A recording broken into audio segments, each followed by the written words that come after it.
Merci, Monsieur le Président. Chers collègues, le service public de rénovation énergétique de l'habitat est un outil intéressant, mais qui, comme dans beaucoup d'autres domaines, souffre de lourdeur administrative et d'un manque de clarté pour les usagers. Malgré les efforts affichés, notamment dans le cadre du programme SAR 2021-2024, les résultats restent encore mitigés.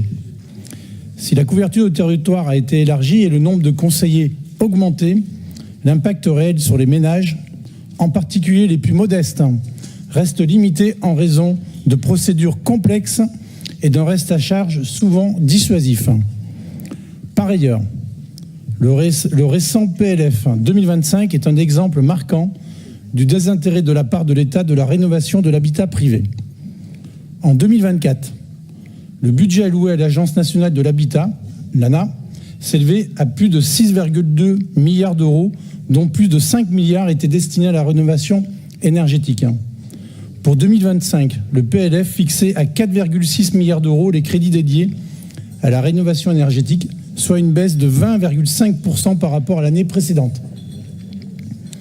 Vous le savez, ce sont donc des familles les plus fragiles, déjà étouffées par la hausse du coût de la vie, qui se retrouveraient dans l'incapacité de réaliser les travaux nécessaires pour réduire leur consommation d'énergie. Nous défendons donc logiquement un engagement financier plus conséquent de l'État pour que ces dispositifs atteignent pleinement leurs objectifs, notamment en matière de justice sociale et d'efficacité énergétique. Enfin, parallèlement à ces diminutions de crédits, nous insistons sur la nécessité de renforcer l'implication des artisans locaux et de favoriser l'utilisation des matériaux biosourcés issus de nos filières régionales.